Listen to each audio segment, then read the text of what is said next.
Welcome to the 20 Years of Morrowind podcast. Morrowind is a shared journey that we took on our own, and today we'll discover one such journey. My guest is TwoBitMatt, the Skywind writing co-lead. Welcome on in. Thank you for having me. My pleasure, my pleasure. I have a single question for you. I want to know about your Morrowind journey. I know the answer is not simple. How did it start? Where did it take you? So it started with a friend telling me that this was a fun RPG that I would enjoy when I was in high school. So I think I was a junior, sophomore. Anyway, my later teenage years.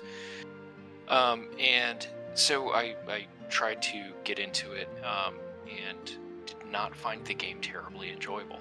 And the reason for that is and I get harangued for this regularly, but the reason for that is something that made me fall in love with the game eventually.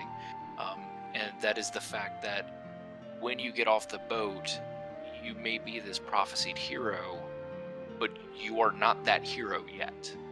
And so, when I would wander into a bandit cave and try to be a badass, I would quickly discover that I was not and get murdered.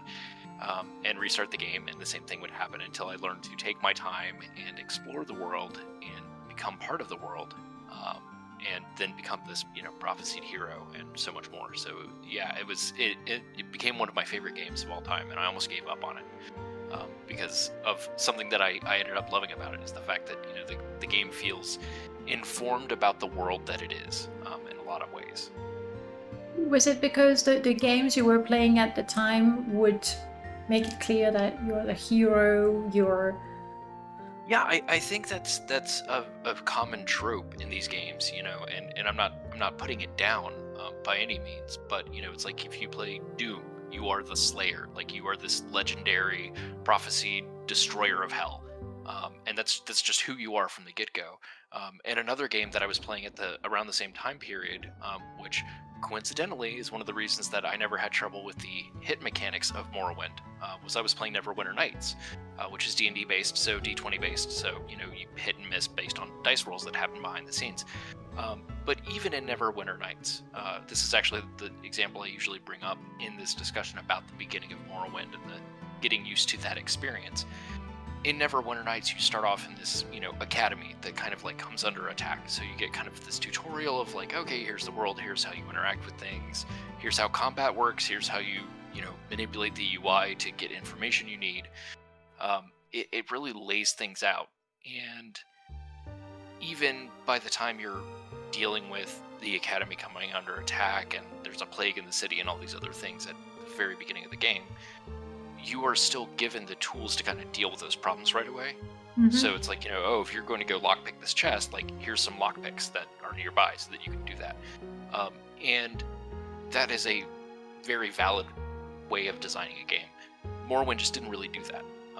It basically gives you like a couple rooms, a few people to talk to, some forms to fill out, and then like has a little pop-up that's like, hey, welcome to Morrowind, like go. Yeah, so a little bit more like piss off actually, like. Yeah, no, it really is. And I think that's great at this point. It makes total sense for the character that you are. You're this prisoner fresh off the boat. So, they're just trying to like basically process you and get you on your way. And they know that, you have some package from some crazy old man in Balmora. That's about the extent of what they know about you. And so you're not really, you're shown like, I think how to drag and drop items. I'm trying to remember the vanilla tutorial on Morrowind, but it gives you very, very basics. Pick up items, equip a lockpick, and drink a potion. Yep. Yeah, like here's how you steal a ring, and end up, becoming attached to one of the most memed characters in the entire franchise. Pretty much, yeah. And even in Neverwinter Nights, from the tutorial, you're very special. You're like the survivor. Morrowind, that's something. Right, yeah, exactly. Yeah, who was it? Verayak said that in Morrowind, you have to prove yourself to the game. You become special, but boy, you have to work for it. Well, and one of the other things to skip way ahead, but one of the things talking about the Morrowind journey and what it has been for me, kind of goes into why do I love this game so much, and part of it is that even in your final confrontation, when you are about to go to strike at the heart of Lorcan, the heart of the trickster god of creation, and all of this cool moment stuff, you're having this confrontation with the antagonist who may or may not have been some figment of some shade of a heart of who might have been your previous incarnation's brother in the field kind of thing. um, and even in that moment, after surviving this divine disease and all of these moments of prophecy, you can tell him, like, yeah, I don't know that I'm Nerevar reincarnated. I might just be some dude. Like, I don't know, beats me. And so the freedom of the player to be able to decide that for themselves, to play that role of, yeah, maybe I'm not this chosen one. I might just be the right person at the right place at the right time. Like, I might just be an agent of the Emperor for all I know. I appreciate that, where they don't force, as much as you do jump through these hoops, and obviously this is a world of magic and gods and everything else, but they don't force you to accept. Your character doesn't have to accept that you are necessarily this person that fulfills all of these prophecies. You can be like, yeah, no, I'm a mercenary that's here to, deal with you because you're a threat, and I will get lots of pay and riches and fame for it. Like, that you can play that character if that's who you want to be. Yeah, for sure. You can actually spend hours playing the game without ever doing anything for the main quest. Oh yeah, I want to say that I don't know that I started Tribunal properly before I ever finished the main quest in Morrowind, but I know, like, I was insanely powerful by the time I actually kind of went through the end of the main quest, because I just kept putting it off. I do a little bit here and there, but you would get to do something interesting on the main quest, and then you'd want to do more of that interesting thing. It's a much more natural world than we get in a lot of games these days. True. And even at the very end of the game, not only do you have the choice to say, yeah, that's me, I'm a Nerevar reincarnated, but even Dagoth, or you're like, I don't know, we were friends, we were burned, maybe he's not that bad, maybe he's got a point. So it's all those sort of grey area, and you get to decide. Yeah. I mean, it's one of the things that I see brought up in the fan community, and I don't believe I've ever seen anything to this effect in terms of actual documentation. But whether or not there was ever an option for the player to join the sixth house, or if there should have been, which I definitely find that's an interesting thought, but I also think kind of leads to an anticlimax, because Akulikan waking up is probably just kind of bad for reality, so let's just be glad that never happened. There's actually two major mods that let you join the sixth house, and one of them, you're that evil dude. So the sixth house is really, really evil, like very first degree. The other one, Great House Dagoth, is a lot like you don't know. It's not that you're not doing evil for evil's sake. Like, it sort of makes sense. I would have liked to see that. Could have been interesting. Yeah, I will be extremely curious to see. This is something that I was talking about earlier today, actually. The mods that come out for Skywind. Because once it's out in the world, people will be able to go into it, with Creation Kit and do new things. And so, if somebody wants to design, Dagoth being replaced with Thomas the Tank Engine, they can do that. I'm sure that's gonna happen pretty quickly. I'm sure we can convince Trainways to do that. Sure, but I do think that we will see some interesting ideas on story and on gameplay and things like that are going to be made more possible with the more modern mod tools, and tools that I think more people have experience with, honestly, when you're talking about Creation Engine. At this point, I think the people who are expert Morrowind modders, are probably more expert at their field than people are in Creation Kit. But I think there's just a wealth of people who have messed around with Creation Kit, whether it's Fallout or Skyrim, any of the versions. So I'll be interested to see what people do with mods for Skywind once it's out. And seeing as Skywind is something you've put hours and hours of work in, and probably more hours to come, do you think it would be weird if somebody decided to transform the moon in Fargoth's head, like to have some meme mods? Would you feel like? I mean, I feel like I have been around the internet, basically as it has developed, enough that I'm just kind of immune to most of those things. I certainly could find certain things distasteful, I'm sure. But something that's meme worthy, turning Master and Secunda both into Fargoth's head. Hey, look, if that's what you want to do. No. We want to make it realistic. It would be the profile for Master and the other profile for Secunda. Yeah, I mean, however they want to implement it, that's kind of the thing. It's, I suppose, in a way, the easiest way to sum up my feelings is that it's art, and I may not like the art, but if it's the art that you want to make, by all means. The number of Skyrim mods that I would see on Nexus that I absolutely have, no draw to whatsoever, and don't quite comprehend the draw that some people do have towards some mods. But I certainly respect that they exist and that people enjoy them. Again, I think there are some things that certainly can cross the line and become distasteful. And I think that's always going to happen if you create anything that other people can create something from. I can write a short story and publish it on my personal blog, and it gets linked somewhere, and somebody says, hey, I really like this character you wrote, and now I'm going to imagine them in a romantic relationship with a character from My Little Pony. And I can't stop somebody from doing that. So I just accept that can happen, and I hope that if anything I create inspires people to create art, hopefully it is cool and tasteful, and maybe even something that I can play and enjoy. So that's, again, Skywind mods, I'm so excited about Skywind for so many reasons. And so, people creating cool new mods for that would be great. And at the same time, the whole point of modding is for people to express themselves. Yeah, certainly. And that freedom to create things is what allowed Skywind to exist in the first place. Yeah, absolutely. Yeah, absolutely. I mean, Thomas the Tank Engine flew so that we could walk. Yeah, it's true. And I was going to say, people being inspired by something that you create is a form of admiration.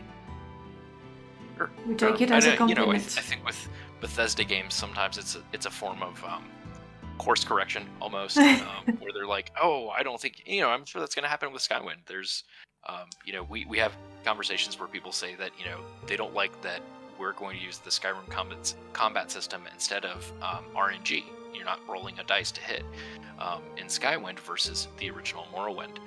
So I'm sure that there's going to be some person who's like, no, I should be able to swing 19 times and just whiff 19 times in a row.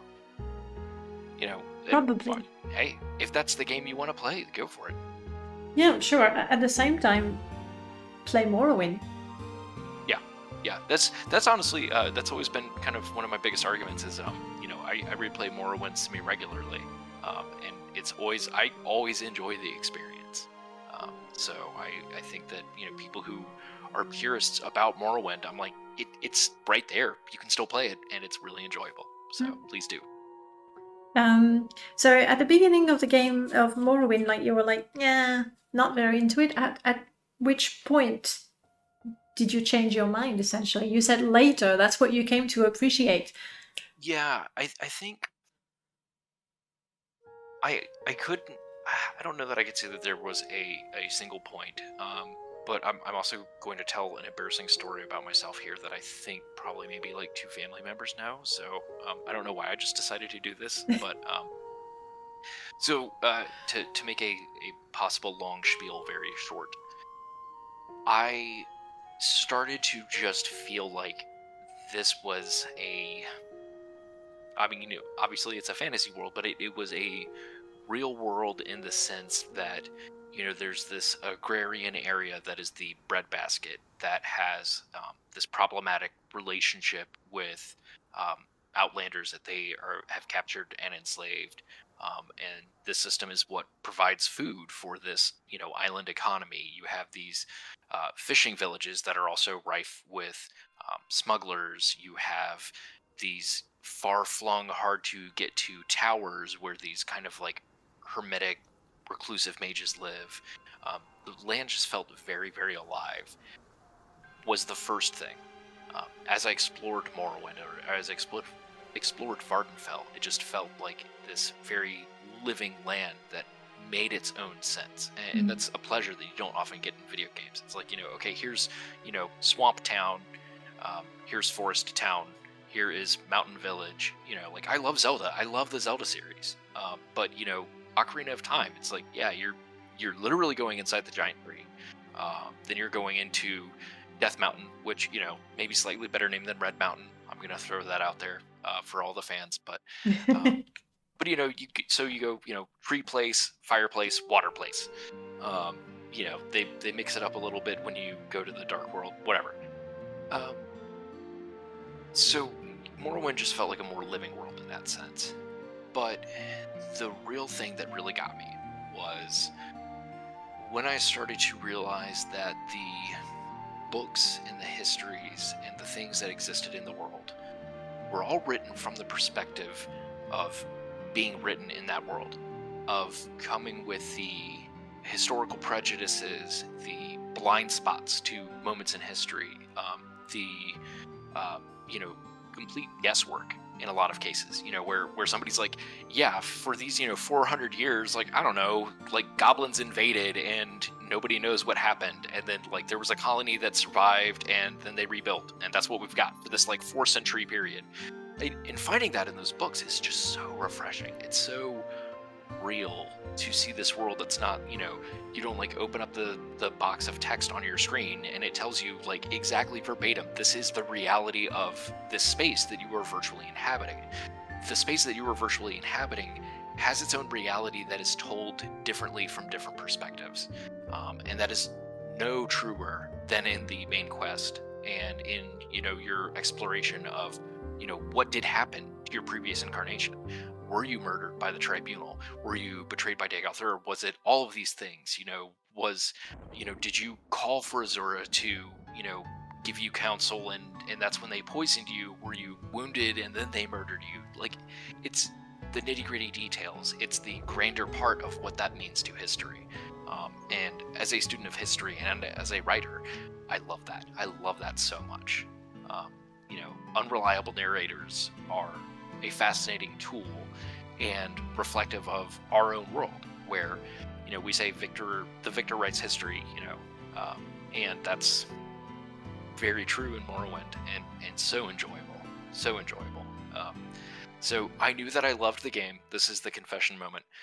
I knew that I loved the game when at one point in time I just like, as a writer, I'd literally have urges to write stories sometimes. It's I was on vacation a couple months ago and I randomly had this urge. I'm like, I'm gonna write a story set in the Wild West. I've never done that before. I have no idea. There was nothing that like inspired it. It just like popped in my brain that I was like, yeah, okay, I have this vision of like this conversation happening in this clock tower between this old farmhand, whatever. So it was like 2003 or something. Like, I'm in high school, and like literally one afternoon, I'm like, I'm gonna write this short story about this assassination that I pulled off in Morrowind. Like, when I was playing it yesterday or something like that, I just like had this desire to like write this story set, of my character, doing this thing, and of course elaborating, fancier than Morrowind's animations would ever allow. But writing, basically, it's a fan fiction. I mean, that's what it is. But I wrote this story and I had this moment where I was like, did I just do that? Did I just like make up a story about my character in this video game? But I liked it. It was a fun story that, was not bad, I guess, for my 15, 16-year-old self, whatever it was. Yeah, it's like this game has its hooks in me at this point. That's one of the things I love about Morrowind. The fact that, sure, you play the game, loads of players enjoy it, but then modders enjoy it. Then writers, there's a lot of fan fiction being written about Morrowind. Artists are being inspired as well. Like, so many different ways to enjoy Morrowind or to do Oh, yeah, things yeah, related to. What's the word? Can't find the word. Testament. There we go. yeah, To how yeah. good No, Morrowind that's is. good. Yeah. Well, I think it's such a rich product. You know, not to sound too corporate there, but I mean, Morrowind is a product that we all enjoy and consume. Mm-hmm. But I think it is such a rich franchise. It's such a rich world to pull from. You know, you can. I mean, I've seen these, you know, things where somebody has created what they view as like a Telvanni traditional tapestry, where they're like, oh, this is, you know, like the type of fabric that they would use in their robes, and it's like they've just made up this little story about it, and it's beautiful. It's really beautiful, and you know, they make it make sense within the world of Morrowind, and that's fun. I think that's really fun. That goes back to what you were saying with the lore, because we have so many different stories, and that generates so many lengthy, sometimes a little agitated discussion about what happened, Yeah. what it means, who's right, who was lying. Oh yeah. Oh yeah. That's yeah. The community gets spirited. Yes, That it's a is good word. that is the politest way I can say. Yeah. No. I am sometimes. Um, I try not to throw any weight around, or don't feel that I should or can, or really that most anybody can, when it comes to lore, authority, or knowledge. Um, but there have been times where I've seen people using knowledge of lore like a cudgel. Is the best way I could put it. Where they're trying to say like, oh, you know, I know about this one text that was mentioned, you know, in Battle Spire. If you like use the console to go into this secret area, and it has the truth about this one thing, and it's like, okay, sure, and I can look that up on UESP in like 10 seconds, and also like none of that was in the game, so I'm pretty sure that wouldn't count as canon. And if it was in the game, it was, you know, written by a Daedric servant, so why would you trust the word of a Daedric servant anyway? um, you know, but I tend to only make those moments happen when somebody is being mean or crass, where they're like, oh, how dare you say that you think this might be what happened to the dwarves? And it's like, dude, nobody knows. Like, you Whole don't know. point. You know, if somebody thinks that the dwarves all went to go live with My Little Pony, maybe, you know, we it hasn't been established yet where they went.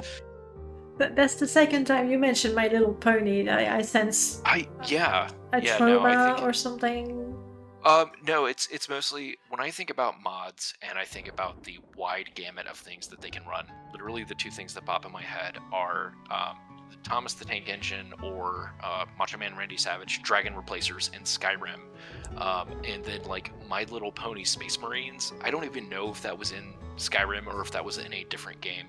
But I just see these like purple and pink, you know, ponies wearing Space Marine armor from Warhammer 40,000. Like, those are the mental images that pop in my head in the span of like 1/2 femtosecond when the word modding happens.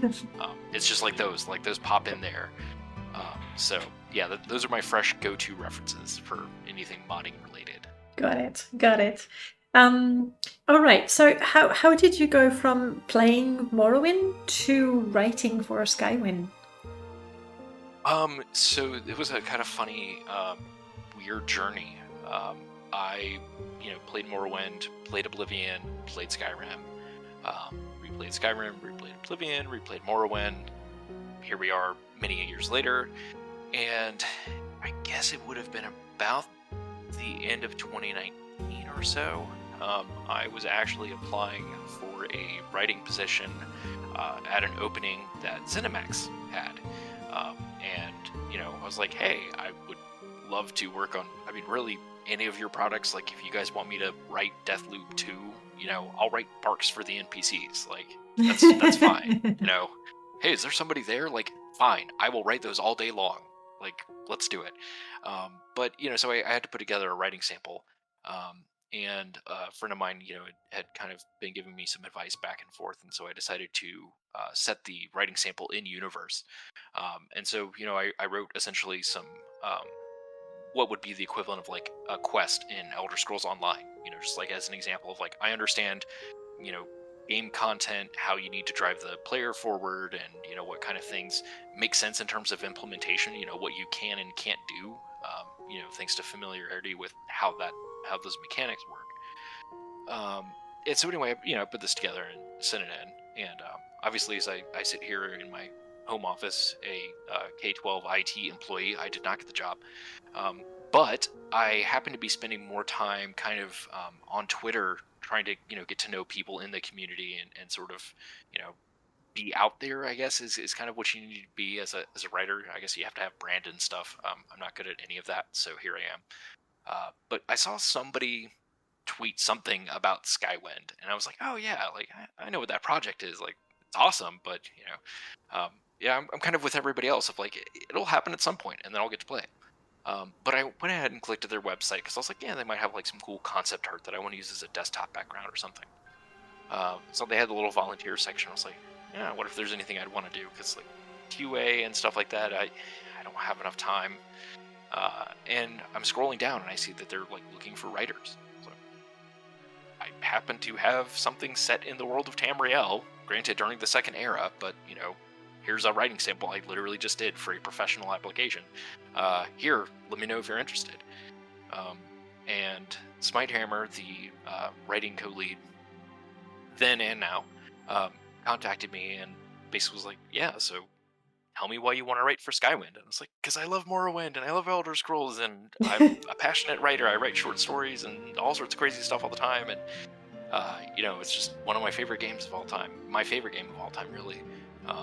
And, I love the lore, I love the universe and everything else. So he kind of talked to me about what the project would need from me as a writer and asked me if I wanted to do it. And I said, yes. So here I am. Things happened in 2020. I don't know what it was. Something happened and the world changed a fair bit. And so I got to spend more time inside. And my daughter was born. So that also took away some of my time from Skywind. But as we moved into 2022, there was an opportunity for me to kind of step up and try to help out with some of the challenges that we were facing in just getting content for our voice actors, things like that. And so I stepped up to kind of help with that. So I've been writing co-lead since I guess it was October, November, somewhere around there. But yeah, it's been an interesting journey from being a fan of the game to reviewing dialogue and making updates where necessary. One of the spoiler alert, everybody. One of the things that we're doing is going through and making sure that if somebody tells you, okay, you need to go down this fork in the road and then take a left, that you're actually supposed to take a left because you're spoiling the game. Yeah, I know. I think it happens more than once. So even if it happens to you one time, you might think that you're done with it. It's kind of like Nords losing their pants. You think it's a one-time thing, and then you just discover it's like three of them here. 3 of them, maybe 4. Yeah. So what needs to be written for Skywind? Because if I think about the amount of text in Morrowind, there's tons of it, and then what do you need for Skywind? There's only so much that I probably can or should say. Oh, fair enough. So, but no, I definitely can speak to it a bit, I think.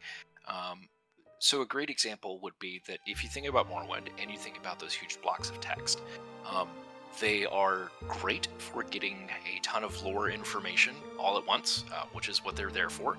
Yay. They're not great for voice actors or conversations. I may be monologuing a bit here, but I'm also not talking about, dry 400-year-old history. So we definitely try to make sure that we have more natural flow to the conversations.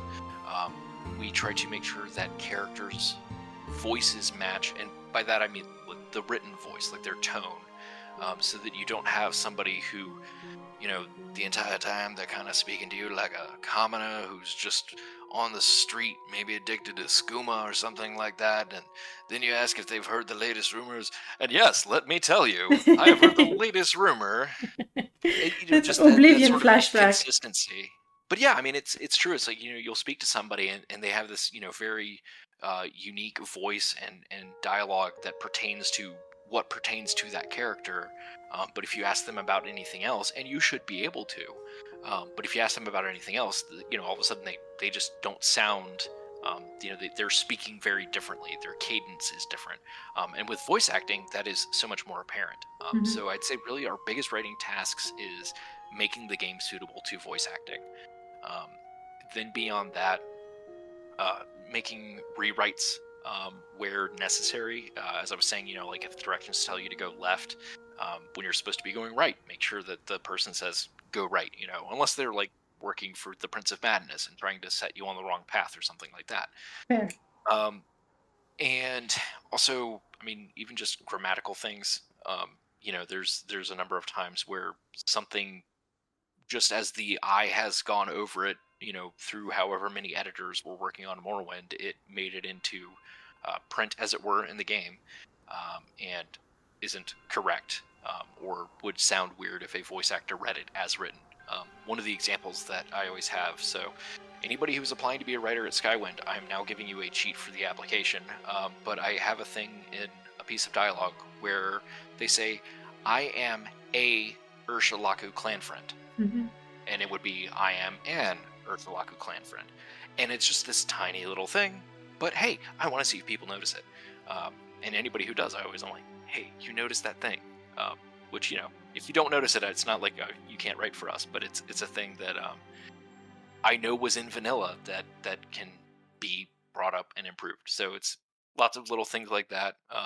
Expansion of some content is all I can say. In Bethesda's defense, like this, they were lazy for some things. However, with the dialogue, because they use the PC name, class, and thing, it's not as much a typo as a result of how the dialogue is written. Yeah. Oh, yeah. And there's a lot of cases too with that, and also cases where that actually triggers, or they have other little procedural notations that trigger in ways that make people say things that seem slightly off. Where it's like, an Ashlander who's associated with, a House Telvanni quest or something that, you've like never met this guy before in your life, and you go up to him and he's like, oh yeah, you're, house rank. It's like, how on earth would you know this? Like, nobody sent a messenger, you get a badge. You get a badge. Yeah, okay, that's all right. I'll talk to 3D and make sure that we get those for all of the different faction ranks. Though that I wouldn't mind that. Not a uniform per se, but yeah, a something. I mean, I have I collect video game trinkets, so I just have a lot of them, and because I love Elder Scrolls, I have a lot of little Elder Scrolls ones. And I was saying I could always go for more Morrowind trinkets. So, if we came up with house insignia pens that were, you're the Archwizard of the Mages Guild, or Archmage of the Wizards Guild, or whatever, like, here's your pen, and, Bethesda decides to sell them for $5 a pop, then, we'll start buying them at Skywind Con. Who knows? Well, that could be actually Skywind merch. I'm gonna say probably not, because anybody who would be involved in any sort of legal decisions is probably like screaming at just they just got a sick feeling in their stomach of anybody talking about making money off of Skywind. No, I mean not unless if Bethesda wanted to do it, and then I think we would just say, okay, and they would make all of the money. There. Pretty sure that's exactly how that would work.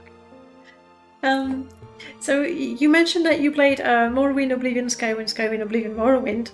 Can you tell me what it was in each game that you really, really enjoyed?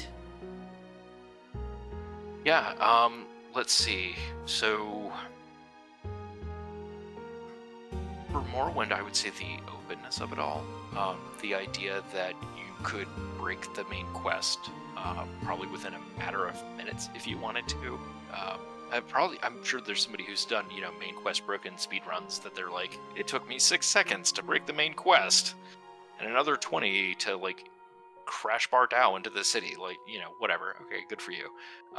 But I love how open the world is, how much you can decide what you want to do, and just kind of the bevy of options available to you. Mhm. Oblivion, I appreciated the move towards voice acting. There were not enough voice actors to go around. I'm pretty sure is a common complaint of that and other Bethesda games. And I mean, video games in general. It happens. And I think that the engine had not yet caught up to the ambitions of the team when they set out initially. And I didn't, I enjoyed the alien aesthetic of Morrowind a lot more. All of this to say, to give the truest answer to the question of what do I love about Oblivion, Shivering Isles. Absolutely fantastic.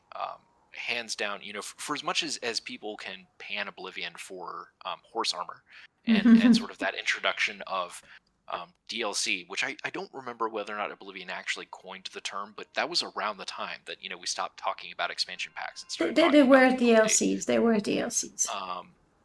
But Shivering Isles, on the other hand, and Knights of the Nine to a lesser degree, but especially Shivering Isles, was just, this is excellent content for something that I was enjoying that helps me enjoy that thing in new ways and exciting ways, that tells a different story, and as an old school, PC gamer, that always makes me happy.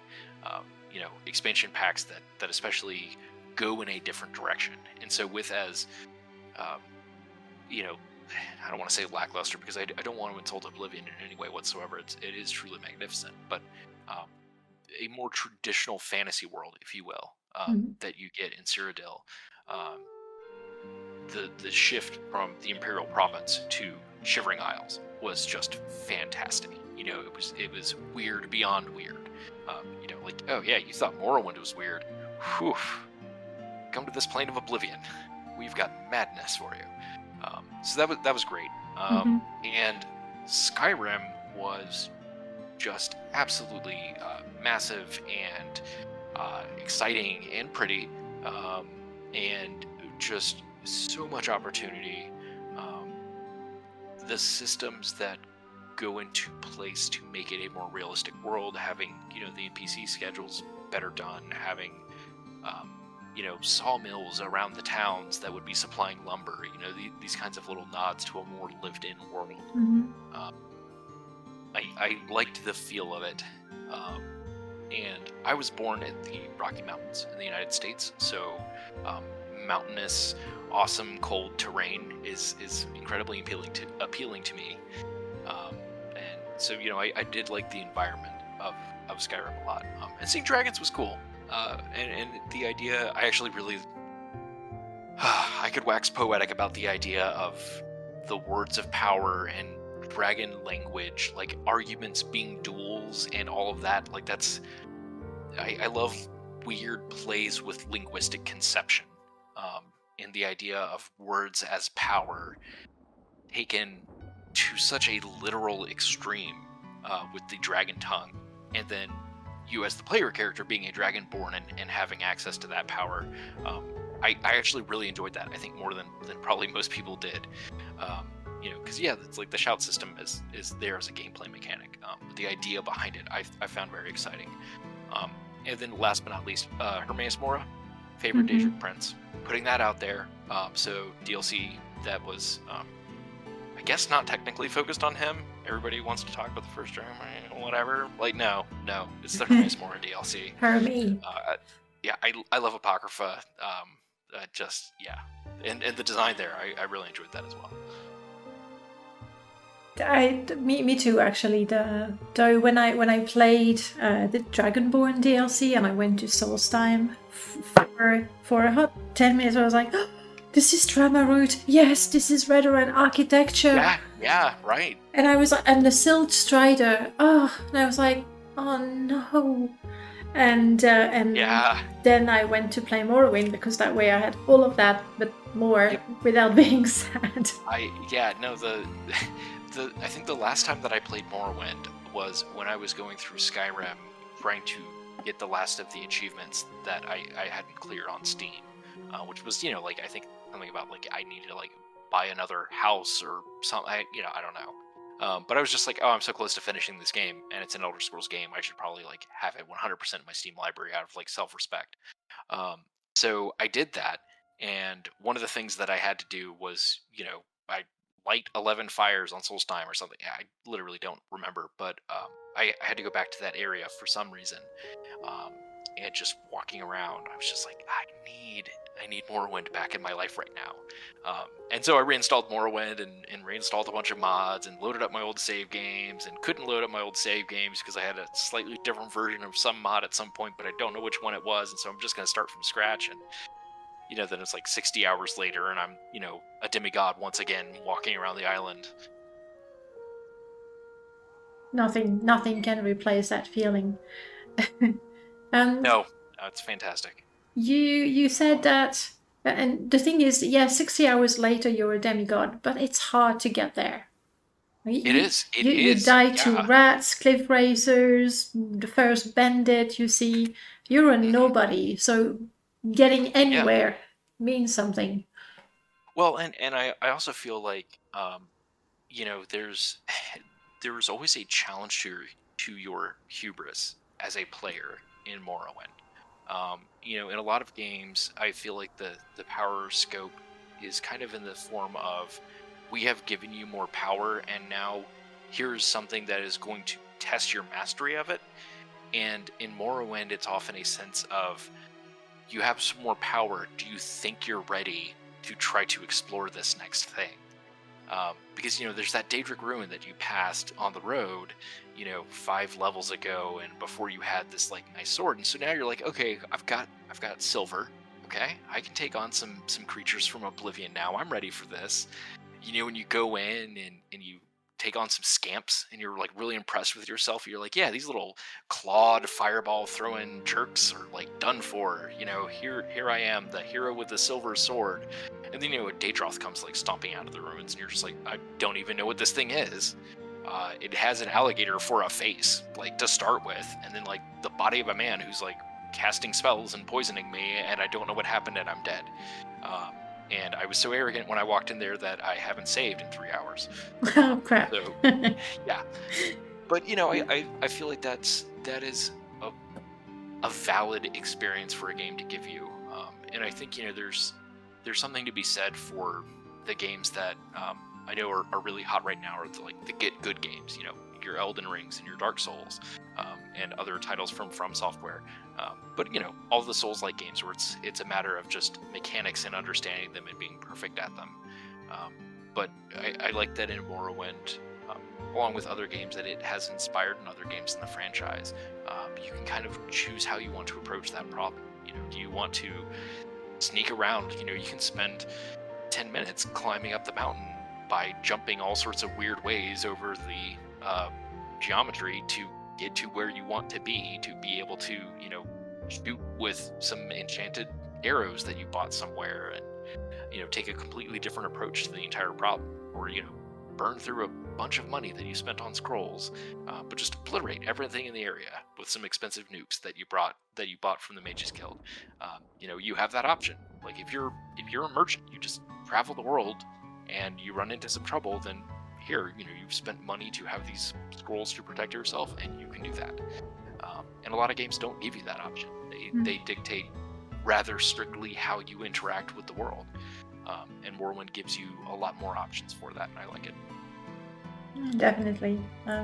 In one of my last playthrough, I decided I was sort of a vagabond, so I didn't go to towns, and I was like, okay, my sword is destroyed, what do I do now?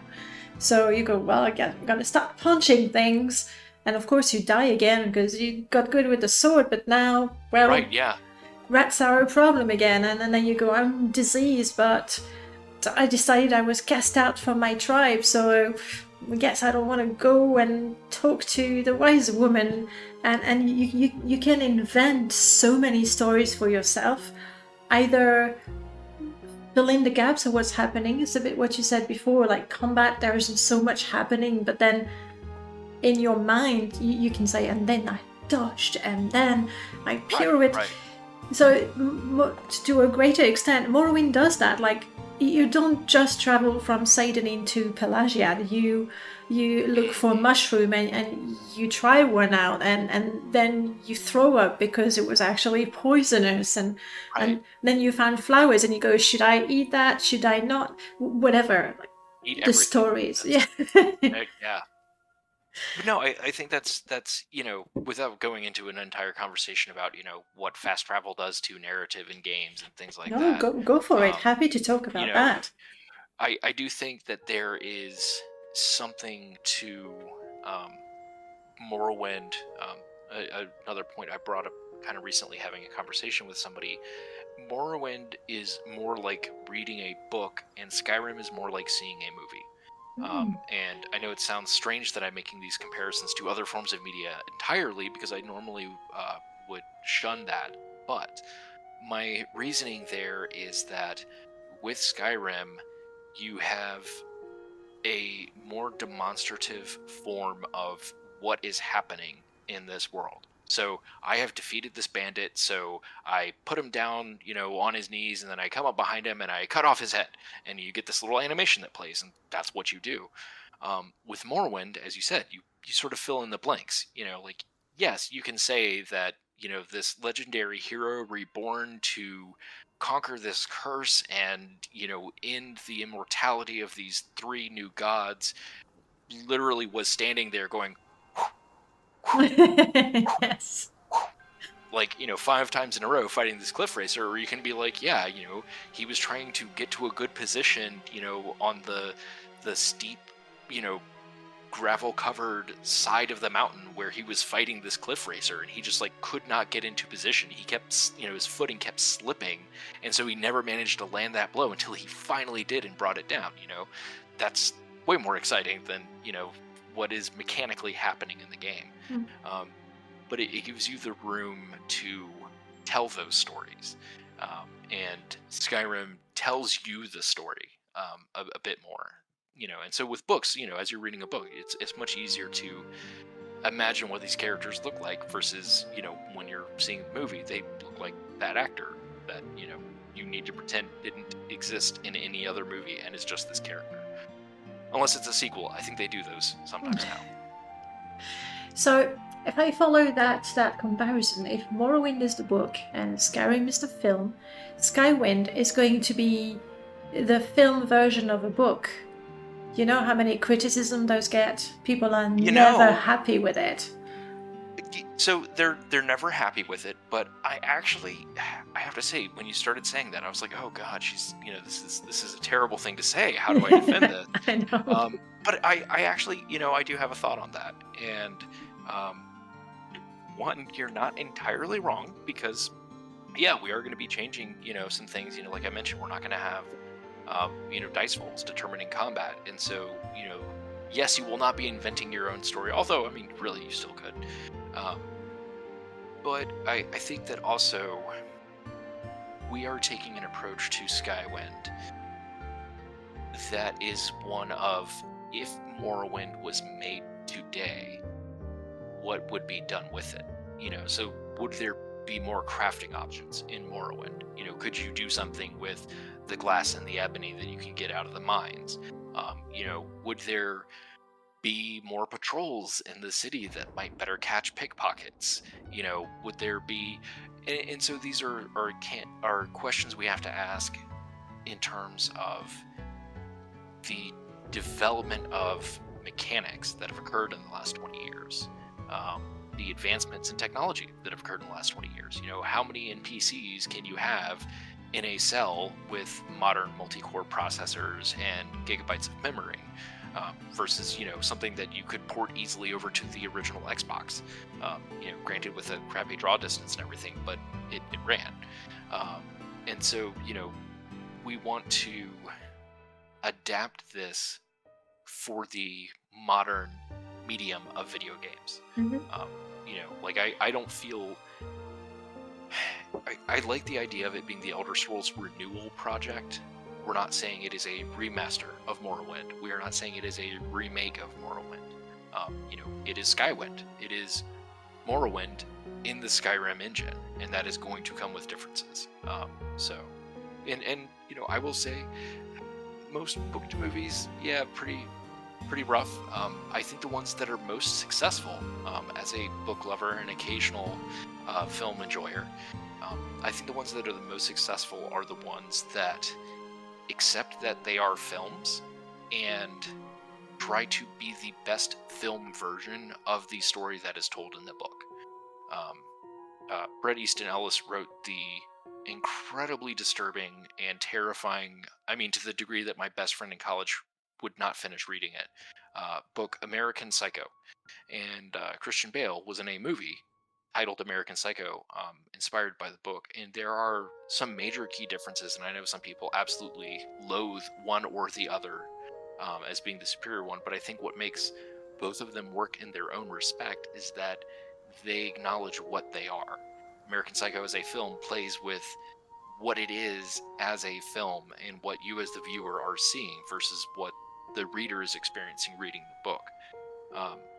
If you try to adapt that book strictly in the format it's in to a film, I think it would fail miserably. Hopefully Skywind is the American Psycho of book to movie video game adaptations, and that's going to be the tagline for this episode. That's writing co-lead of Skywind cites incredibly violent, graphic, horrible book that nobody should ever read. Serious content warning. Like, don't ever read that book. Don't. It's so disturbing. I don't think I can. Anybody listening to this, please don't. Okay. What about the movie? As disturbing? No, I definitely don't think it's as disturbing because the book is very much written as a journal, so it's much more a peek into the mind of a disturbed individual. The film plays more with what his fixations are in a way that's much less alarming, I suppose, because it's less intimate. It's kind of, when you're reading the book, you're sort of looking through the eyes of the character.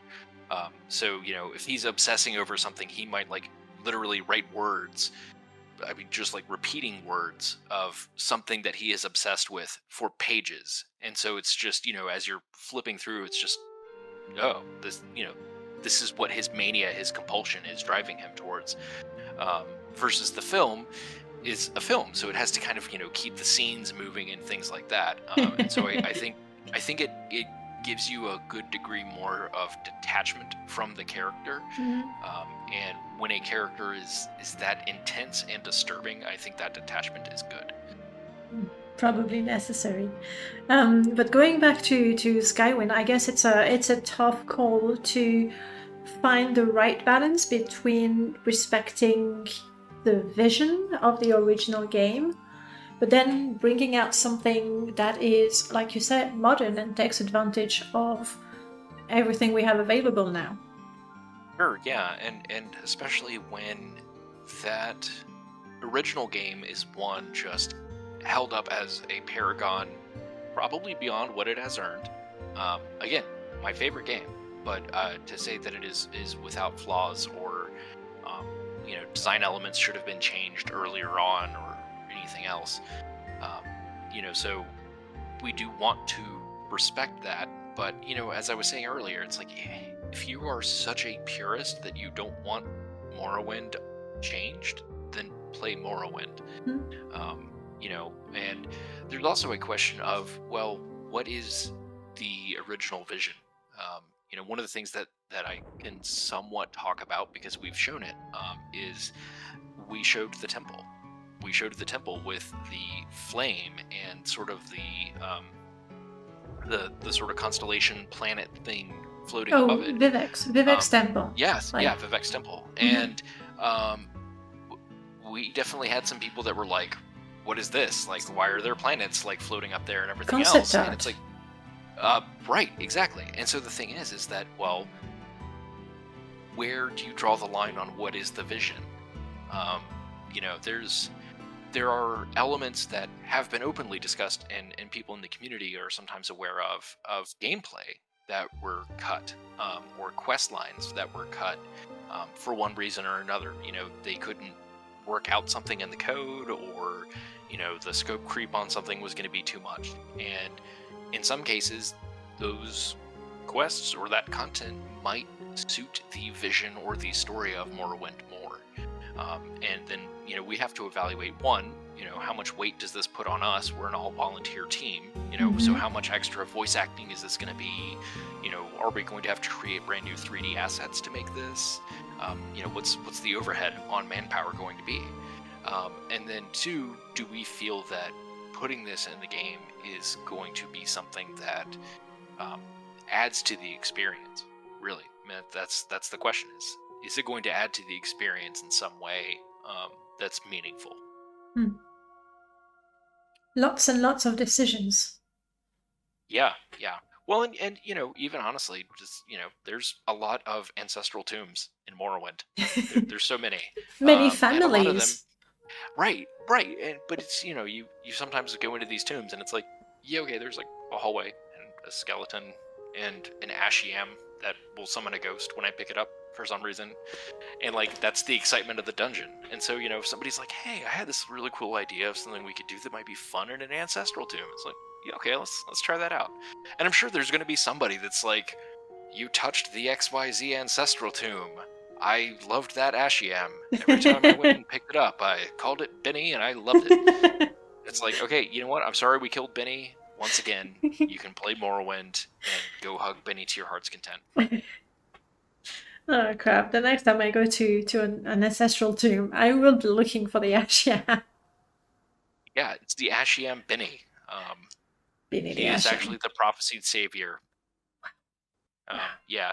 Unfortunately, the Reverend picked him up and ate him, and thus, you know, the Red Gear, the Tribunal dying, all of it, all because Benny's gone. Yeah, that's the lore they don't want you to know about. Coda, that's what it is. At the same time, again, I know some dungeons and tombs feel a little pointless and boring, but at the same time, it's knowing that any cave, whatever, anything you explore just might have something special. So you have to have some with nothing, so that when you find one, you go, I got an enchanted silver sword. Score! Right. Yeah, and also it doesn't, you know, this is one of the issues that I kind of had with Skyrim a bit. Actually, I'd say Skyrim more so than Oblivion.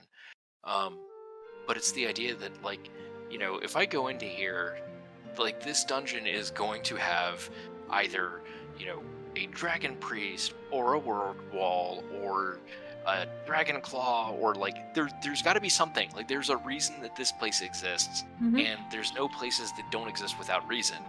And I mean, maybe I have just lived in a lot of boring places, but generally people don't just fill the world with everything that has a purpose of concealing something else that's cooler. Like, you know, sometimes a graveyard is just a graveyard, and there's not a lich that lives nearby. Like, it's just where the town goes to bury their dead, and that's it. And even worse than that, I feel, especially with Skyrim, indeed, like if you stumble, just in case you were super adventurous, and instead of following your cursor, you went like, I'm gonna go a little bit on the left, and you come across a dungeon, and you're gonna go, well, I don't have a quest for it, so there's something happening there, for sure. Right. But it's not gonna happen right now, so. Yeah. Well, and I also feel like that in a way damages how you reveal the world, because one of the things that's cool in Morrowind is that you might go into you go into an ancestral tomb and you find two groups of armed people that are arguing with each other, and, you know, you decide, like, okay, I like how these guys look, so they're probably not the bandits, and, you know, you make a decision, and then you find out, you know, 5 hours later, when you're doing some house quest line, they're like, yeah, we need you to go to this ancestral tomb and deal with these guys, and you're like, oh, Yeah, I remember killing those guys that looked like bandits, and they were wearing the same armor that you guys are wearing. That's awkward. But you can have those moments where you've stumbled into something because it's not necessarily locked behind some quest trigger or something like that.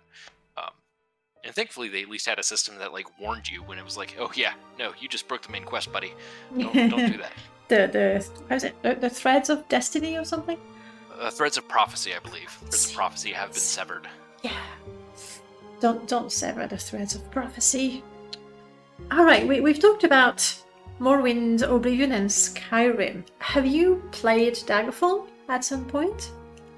So yes, I've played Daggerfall basically at 2 points in my life. I played it at a friend's house when it was out originally. So in the mid-90s, early mid-90s. I think 94 is that when Daggerfall came out, I feel like. And anyway, so I then played it again years later, and got much further into it because I was no longer 8 or whatever. But also found the game depressingly empty. I mean, it's full of content, but the procedural generation is the formula was so dependent on that procedural generation of going into dungeons and things like that, that it just didn't. I mean, Morrowind ruined me. I judge a lot of games by the Morrowind standard, and so there's something to be said for being able to procedurally generate a massive world with countless dungeons, but there's also something to be said about bespoke level design for an individual encounter, where it's like, yeah, if I go in this one cave and like go and find this like tucked behind entrance, then I'm going to go find the burial of this Nord king that's like unique in this one place in the entire world, and you don't get that in Daggerfall as much. So I do love the Warp in the West, though. I will say one of my favorite things in the lore, the ending of Daggerfall being all of the endings happening simultaneously in some form or fashion, and then reality just trying to reconcile with that. I love that idea. So Redeeming feature. Yeah. Do you have hopes, expectations for the Elder Scrolls 6? I hope that it comes out. I expect it will come out. And that's probably about the limit of it. I certainly have ideas, as any fan does, where I think this could be where the story is going, or maybe they're going to explore this facet of the lore or not.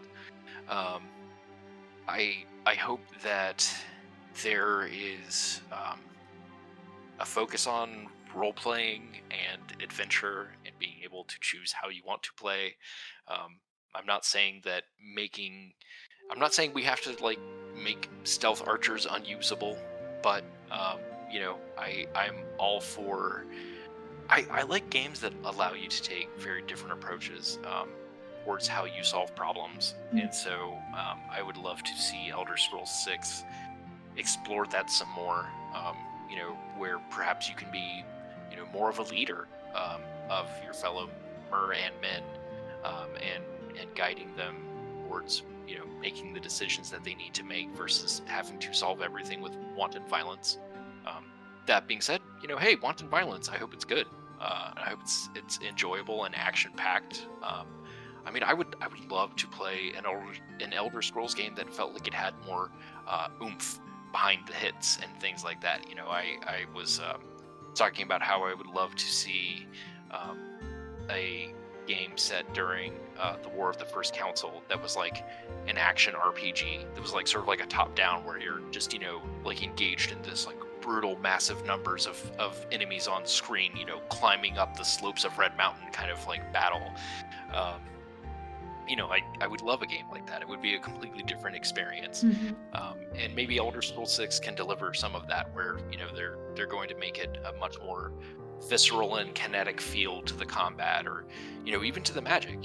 Magic right now is basically you click a button and a thing happens in your hand, and how cool would it be to see you like struggling to like actually like hold back some massive fireball that you're preparing or something like that. I think we can always make our games feel more immersive and more involved. And your character goes, ow!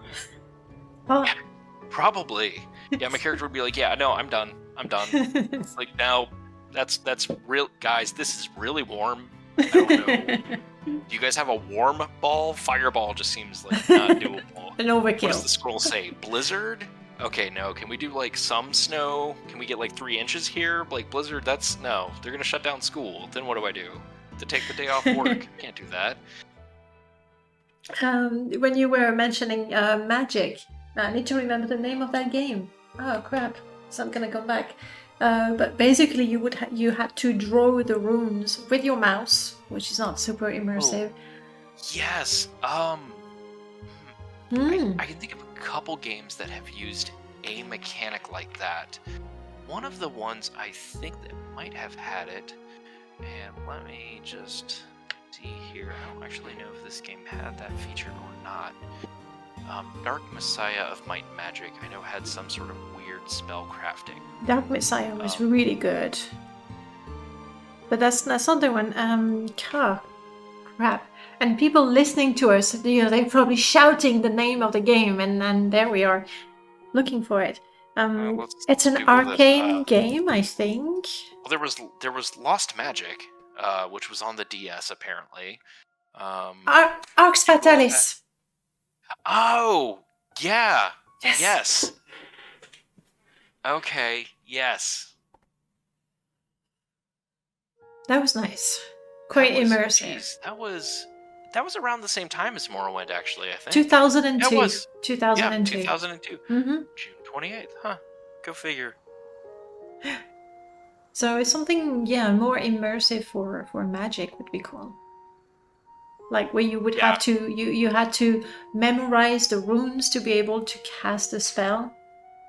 Or... Yeah, well, and even just playing with the idea, I mean, I always love exploring different ways of just how the gameplay loop for the player works. So, how are you drawing magicka from the world? Is there some way that you can make that more interesting? Because depending on, obviously where they go with story and everything else, they could really just, go bonkers if they want to. Like, we could say, okay, this is set during the 5th era. The 4th era ended when the Thalmor detonated all of the towers across Tamriel. And now, like, the entire planet has been shifted. There is no more Tamriel. There's just these split continents, and now there's these rifts of magic that are open everywhere. And the only way that you can ever draw magic power is if you're near one of these rifts, but they also are crawling with enemy creatures. Like, they could go somewhere completely different with it. Mm-hmm. So who knows? But yeah, my expectations and hopes are just, I want the game to come out and be fun. And make some improvements on the formula is really the most I can ask, I suppose. I think Bethesda would really, really gain a lot if they talk to people who have modded the games a lot. It could be a total conversion or something. Like, ask those people. You're working with the Skyrim engine, recreating Morrowind. What's the best of both? How do we get the best of both? Talk to modders. Yeah, I mean, if they want to talk to us, our doors are usually open. I do know that there are conversations between people in the mod community and people within Bethesda and ZeniMax and Microsoft and the, even just the larger, family of developers and people who have worked on the games. There's a whole different, there's Once Lost Games, for example, which is composed of the Daggerfall developers who are doing their own thing. I want to say Wayward Realms is what it's called. I'm trying to just remember off the cuff here. Zarek was talking about it and I forgot. But there's just a large community that has grown up with these games now that they're 20 years old. And that's just Morrowind. That's, excluding Daggerfall and Arena. People who've played Skyrim, if they played it when they were 10, they're now 20. So crazy.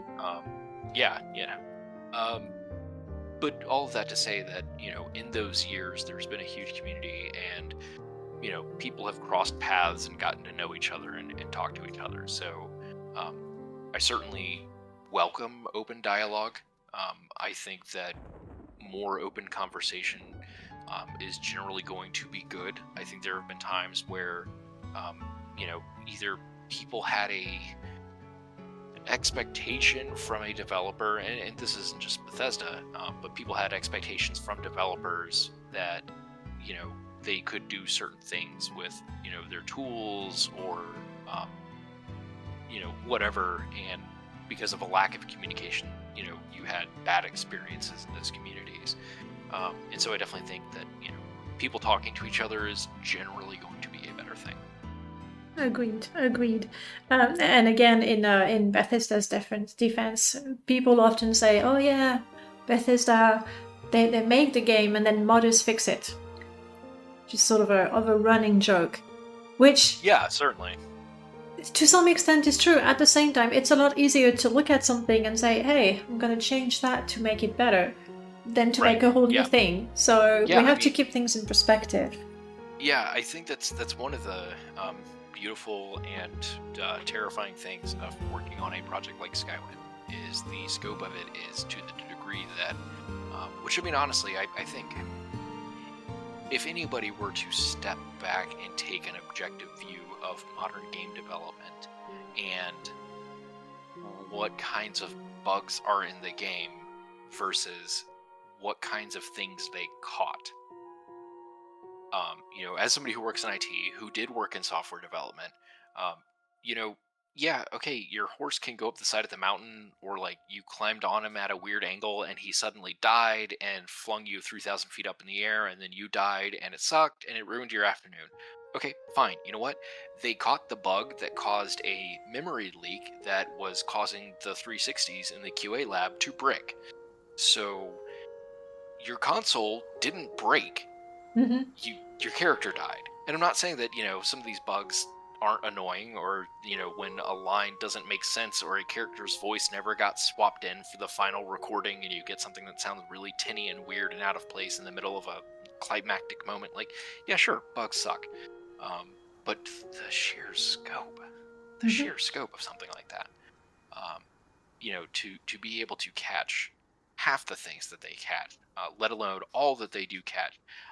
Yes, they're going to miss things. Absolutely. It's a percentage game, but I think that they do a much better job than people give them credit for. And I think people just don't really take an objective stance back at just how rough game development can be. And especially on an open world, how many cases can have impacts that you don't think about. So it's fun, but it's intense. Yeah, I think it's just a matter of keeping things in perspective. Certainly. Definitely. You mentioned before writing something that would fit with Elder Scrolls Online. Does that mean you've played the game as well? Yes, I have. I know it's a bit divisive in the community at times, and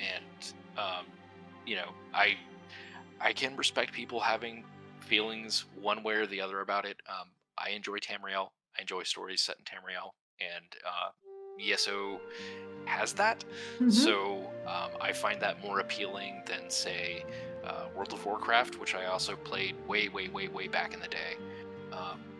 And I also don't have a ton of time. So most MMOs or even a lot of video games these days, I just don't have time for.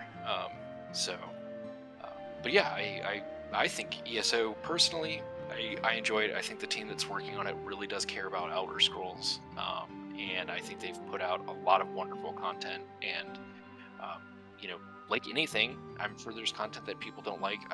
There's content I'm sure that I've played that I was like, yeah, okay, that story didn't, I wasn't rooting for any of the characters there. But again, it's a percentage game. If you put out 1,000 storylines and you have 900 that are decent and you have 80 that are fantastic and you have 20 that suck, then hey, that's not bad. Mm-hmm. But it's easy to point out the 20 that suck, especially because there's out of that 20 there's probably one that's just terrible, that somebody should not have approved it, shouldn't have gotten into production.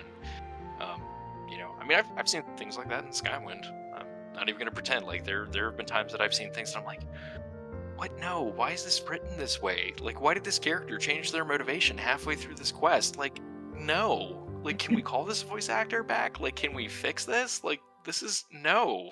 Who approved this? So it happens to every project, I'm sure. I felt that the Elder Scrolls Online for an MMORPG had fairly good writing. Like, I felt there was quite a lot of attention to it compared to other MMORPGs. Would you agree with that? What was because writing is your thing? Yeah, so I think the writing is actually really pretty good in ESO. Again, there's a sheer amount of volume where you're going to have a character conversation that's going to be, we're going to go charge up this hill. It's like, okay, click. It's like, let's go. Click. And it's like, okay, yeah, sure, that's not the most compelling, anything that anybody has ever written. There were some genuinely enjoyable character moments, especially with some characters that you kind of get to know, being a game as a service type thing or a living product or whatever you want to call it. Instead of years of development go into a character and then the game is released and then that character is who they are in the game.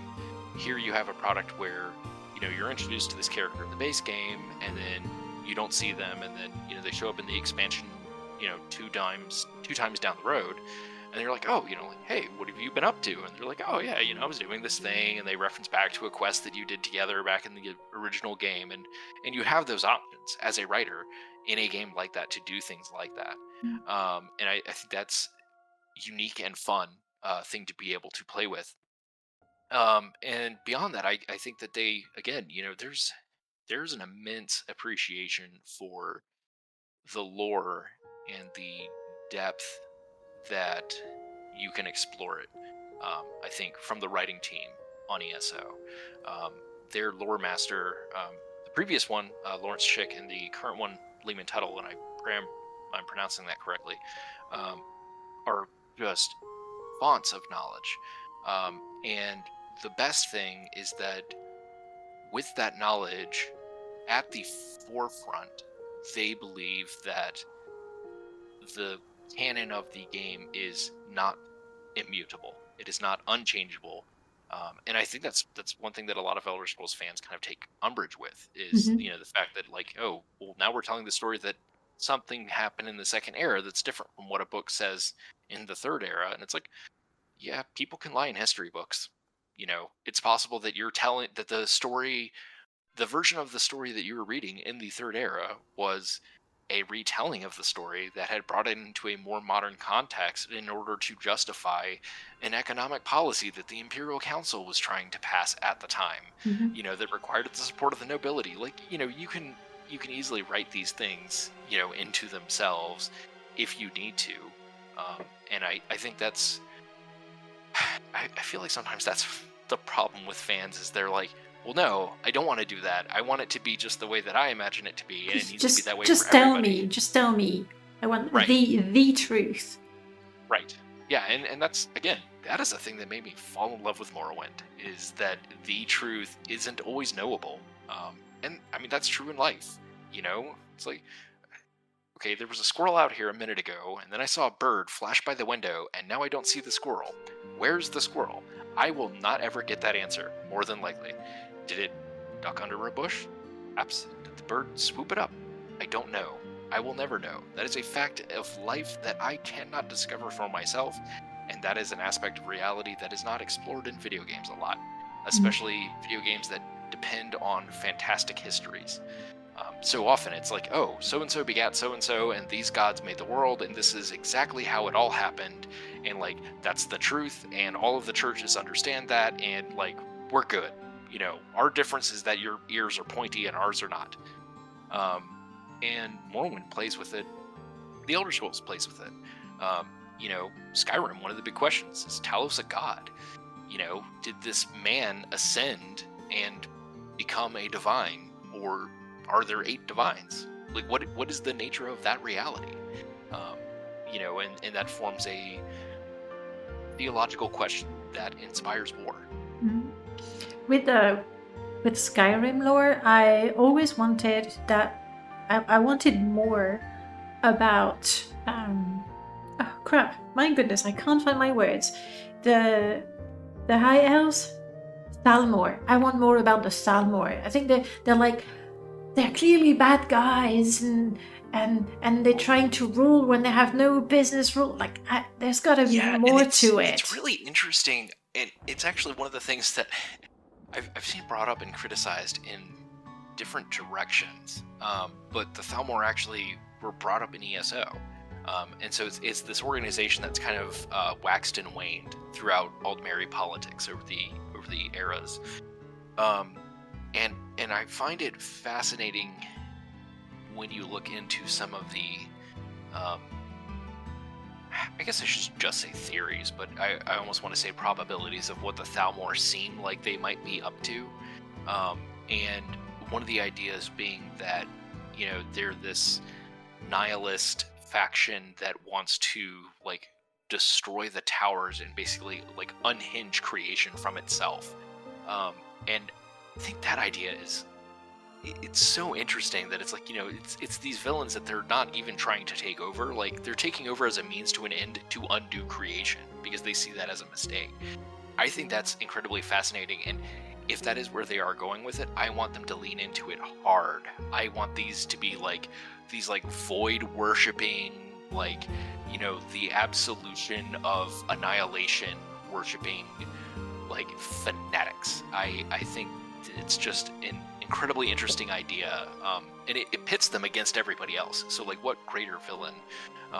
Otherwise, like, I have to say, a lot of the impression that you get in Skyrim, and like, the embassy mission, I wanted that to be so much cooler. But so much of the Thalmor and the Aldmeri Dominion to me in Skyrim was just like, oh yeah, these elves are kind of snobby, and that makes them jerks. Yes. And I was like, yeah, I mean, sure, that, like, they are, like, that one guy's, like, always rude to me, like, whenever I'm in Markarth, sure, but, I mean, can you give me, like, better motivation for why, like, these are, like, definitely the bad guys, like, outside of, whatever side I've picked on the Civil War? Mm-hmm. Like, obviously these guys are the baddies, but, like, why? So there's got to be more to it.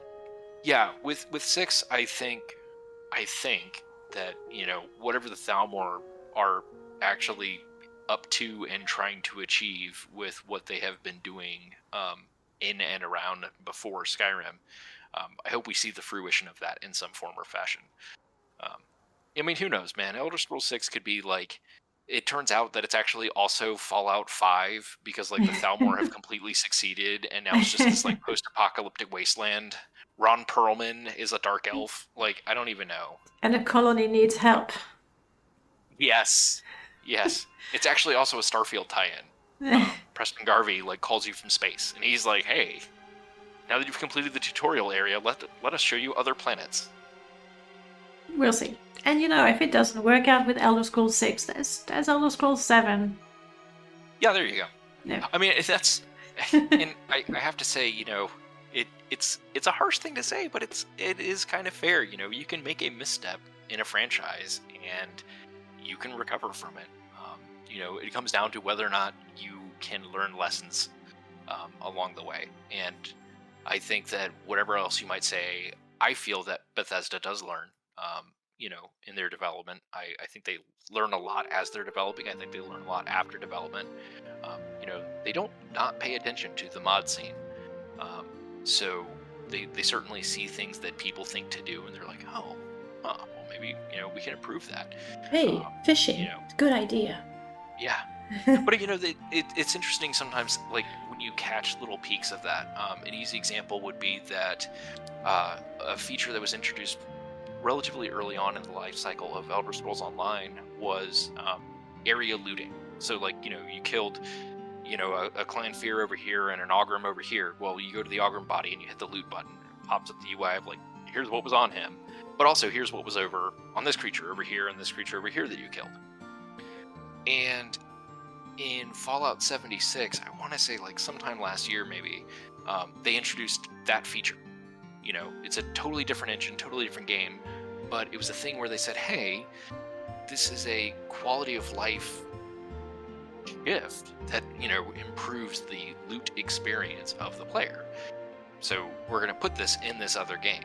And so, I'm assuming that idea didn't develop in total parallel. Somebody can tell me I'm wrong, but it would seem to me that, they're willing to talk to each other and learn from each other and figure out, what are things that work for your player experience that might improve our player experience. And so, having an MMO under their belt, 2 if you count 76 as a multiplayer online game. I mean, I guess technically is. Anyway, but I think having more experience with a large and live player base can also help inform even just things like UI design and what the user experience is. And those are things that always can be improved. I really do hope that Elder Scrolls 6 is going to be definitely a single player game.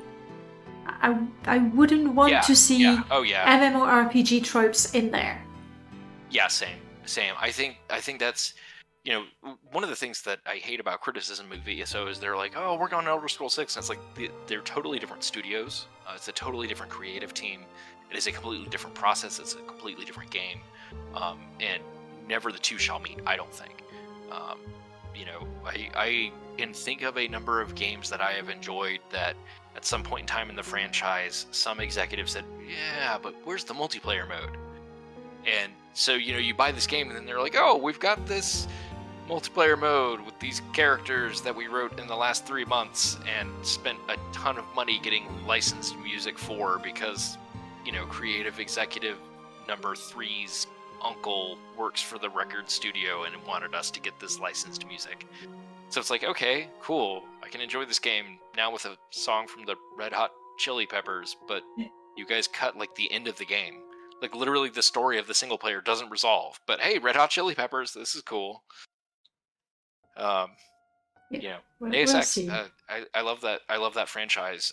But Eidos Montreal, I am under the understanding from the pressure of Squenix, put some pressure on them to include multiplayer in Mankind Divided, and the storyline basically doesn't wrap up, and it leads to what one would have hoped would have been the third game in the soft reboot of the franchise, but because it was underwhelming, because the story didn't wrap up, and because it had a forced-on multiplayer that people who were buying the game weren't buying the game to play, it didn't perform very well. And so now whether or not there's ever going to be a third game is in total limbo. So yeah, I really hope they don't try to force multiplayer into Elder Scrolls 6. I think ESO is great, and if they want to do other, multiplayer things, they did a card game, Elder Scrolls Legends. Their Magic the Gathering ripoff or Hearthstone ripoff, whichever way you want to look at it. I really do like the art on the. Oh, I right. really like the art on the Elder Scrolls Legends cards. Yeah, it's great seeing some of the, especially some of the Morrowind characters. I loved it. Seeing like some like the vampires that were just kind of like the normal character model but slightly paler, like in Morrowind, and now it's like this like fearsome looking creature of the night, like one of the different vampire clan leaders. That was cool. I have a soft spot for Geob, the Geob card. It's like, oh yeah. That is the dream done, my boy. That's right there. I mean, if you seem to be like shaking in your sleep, he'll wake you up. If the guards are coming, he'll tell you to be quiet. He's there for you. Exactly. Yeah. But hey, we'll see how that goes. I was going to ask something and I forgot. Bummer, we were talking. Oh, you said, about a game, a mishap not being as good. A lot of people tend to agree that Oblivion was the weaker of the games, but then there's tons of people who love it, who actually say, this is my favorite game. It's not even the first one I played, so nostalgia is not so much a thing, but it's my favorite game. Fallout 76 had a lot of criticism when it came out, but tons of people are playing it, and the game has been improved since. So, like, even if the game is not as good as we imagine it, want it, expect it, not the end of the world. Like Right, it can right, still and improve. yeah, exactly. It can be improved. You can learn from it. That's always a big thing. You look at again, I work IT as my day job, and if you look at Windows 10, so much of Windows 10 was informed by the mistakes made with Windows 8. Um, so much of Windows 7 and Windows XP were informed from the mistakes of Millennium Edition. That explains Here why I am, one version dating out of myself, two but sucks. That's what it right. is. And again, it's like and also there are people. Here's a fun fact about me. I had actually both Vista and Millennium Edition. I had both of those versions of Windows, and I did not have errors or problems with either one. And I understand I was incredibly lucky that I didn't.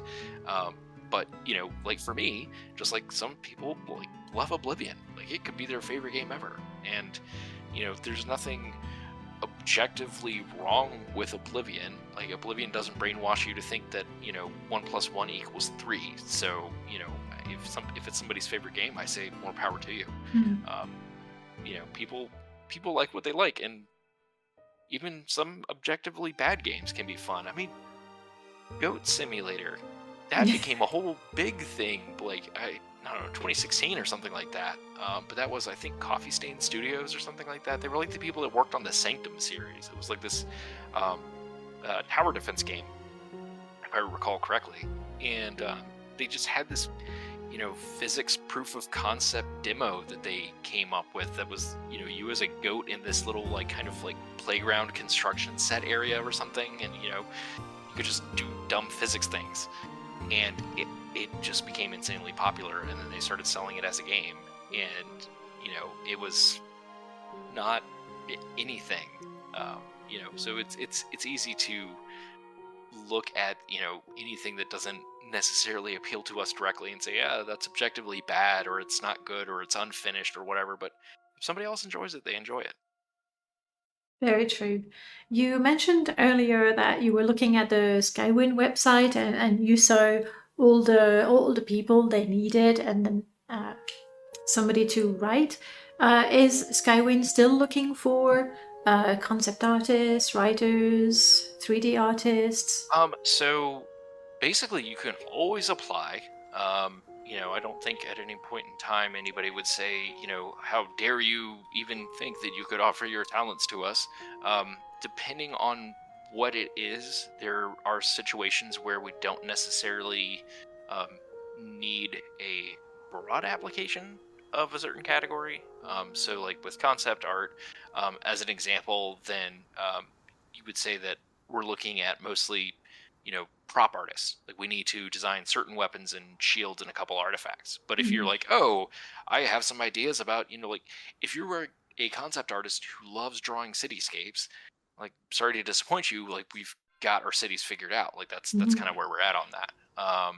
And similarly, it's like if you're gonna join the coding team, we have the basics of this system and that system covered. So if those are the only systems you would want to work on, then you may not, want to work with us.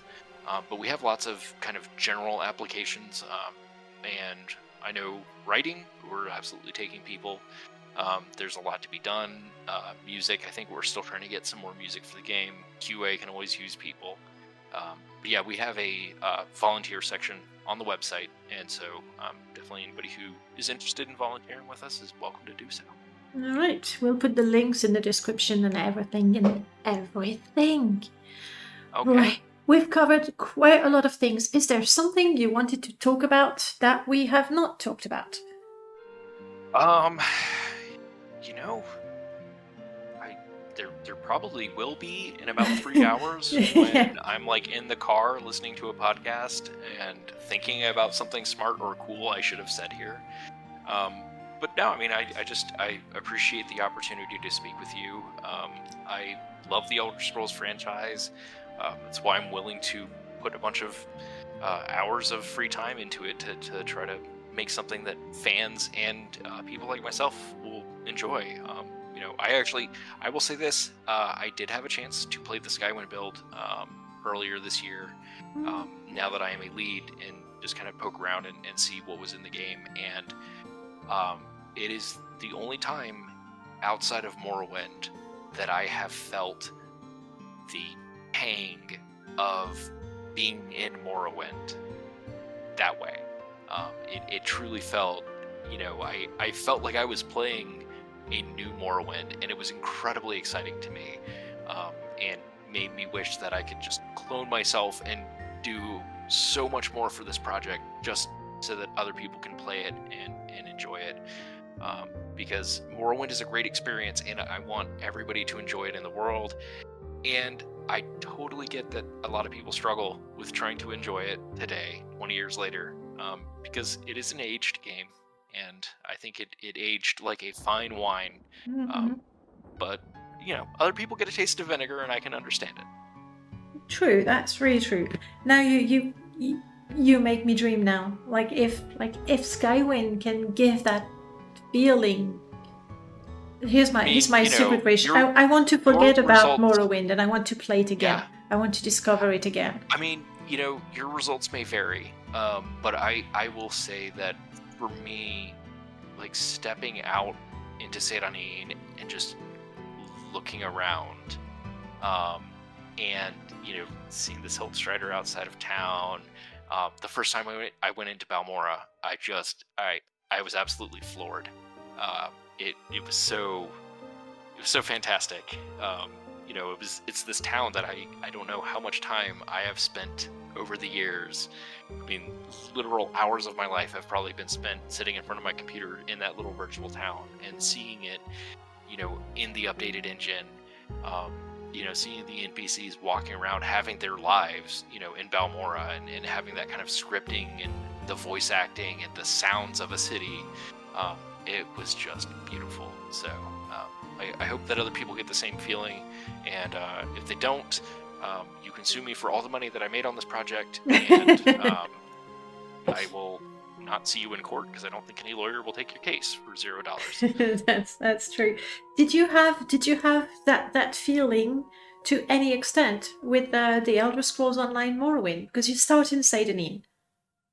So yes, I did. And I actually, I'm gonna spoil a whole bunch of stuff here. Not really, but kind of. So if you are interested in playing through the Elder Scrolls Online Morrowind chapter content, I am going to say something about the main quest that may upset you.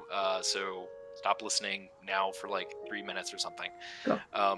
But I actually, when Elder Scrolls Online first came out and I first started playing it, I was playing in the beta, and I remember making this post, and I like saved it so that I can share it every couple of years. But I made this post and I said, the first expansion is going to be Vardenfell, and the storyline is going to center around a failed incarnate of Nerevar, who is going to be convinced that he is Nerevar reborn, and he is going to be proven wrong, and the player character will have to stop him.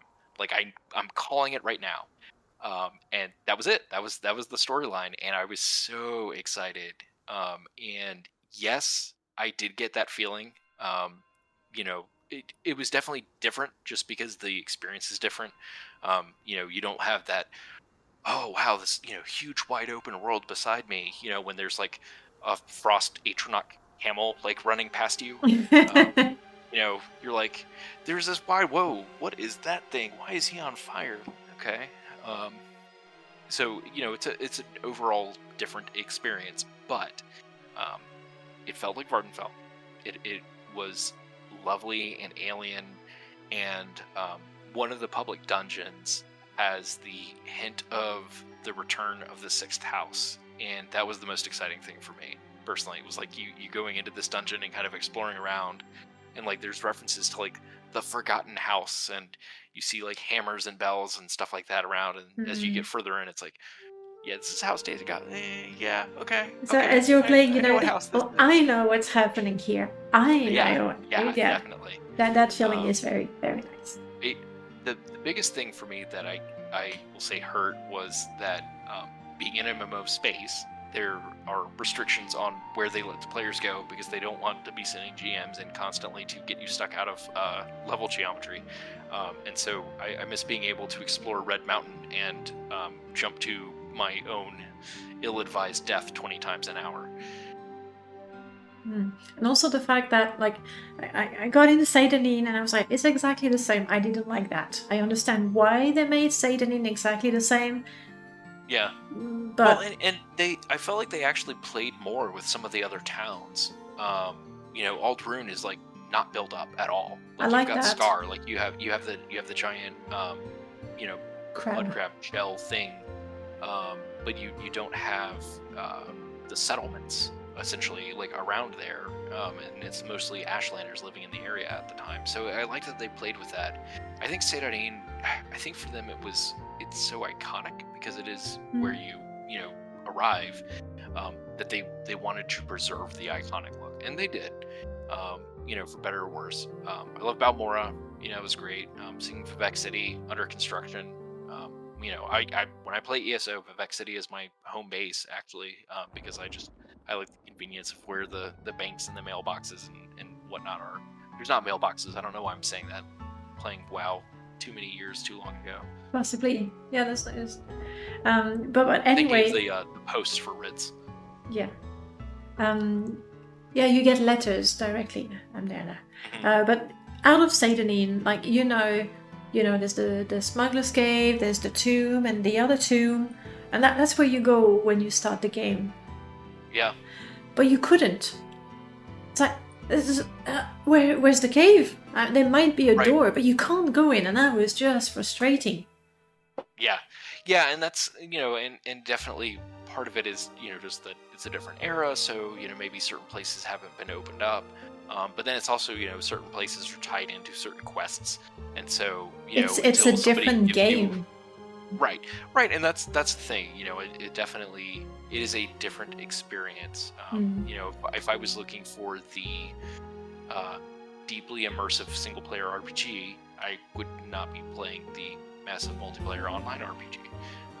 But when I want to just kind of be having fun in Tamriel and maybe like chat with some friends while I'm doing it, I can do that. I can just go explore somewhere, and that's fun. I enjoy it. Right. Well, okay, that was the Elder Scrolls Online chapter. Conclusion is we wait for Skywind. Did you notice I did not ask you when?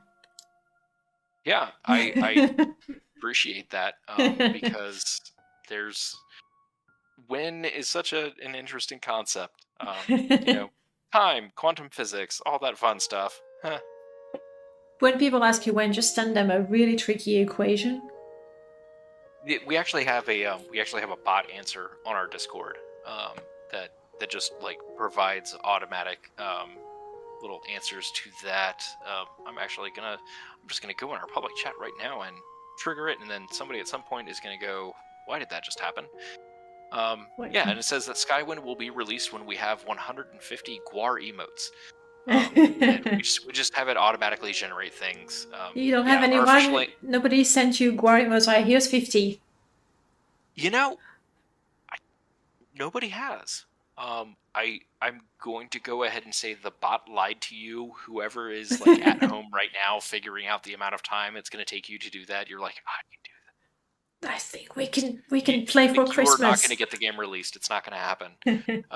But hey, if you feel like spending a couple hours of time working to get Skywind released, you could actually just volunteer to help us. That's the biggest thing about when people ask us when is going to be faster if we have more people helping. So always consider joining up. Okay, let that be the conclusion. Thank you so much for talking to me. It's been nearly 2 hours. Yeah, I noticed that, and I probably should go do other things. I have some laundry to move into the dryer, but it's okay. Talking about Elder Scrolls is way more interesting than doing laundry, so I appreciate the opportunity. Well, thank you so much. It was a blast talking to you. Happy Morrowinding, happy Skywinding, and enjoy the laundry. Enjoy the laundry too. I will certainly try. I appreciate it. All right, have a good one. Amazing. You too. Bye.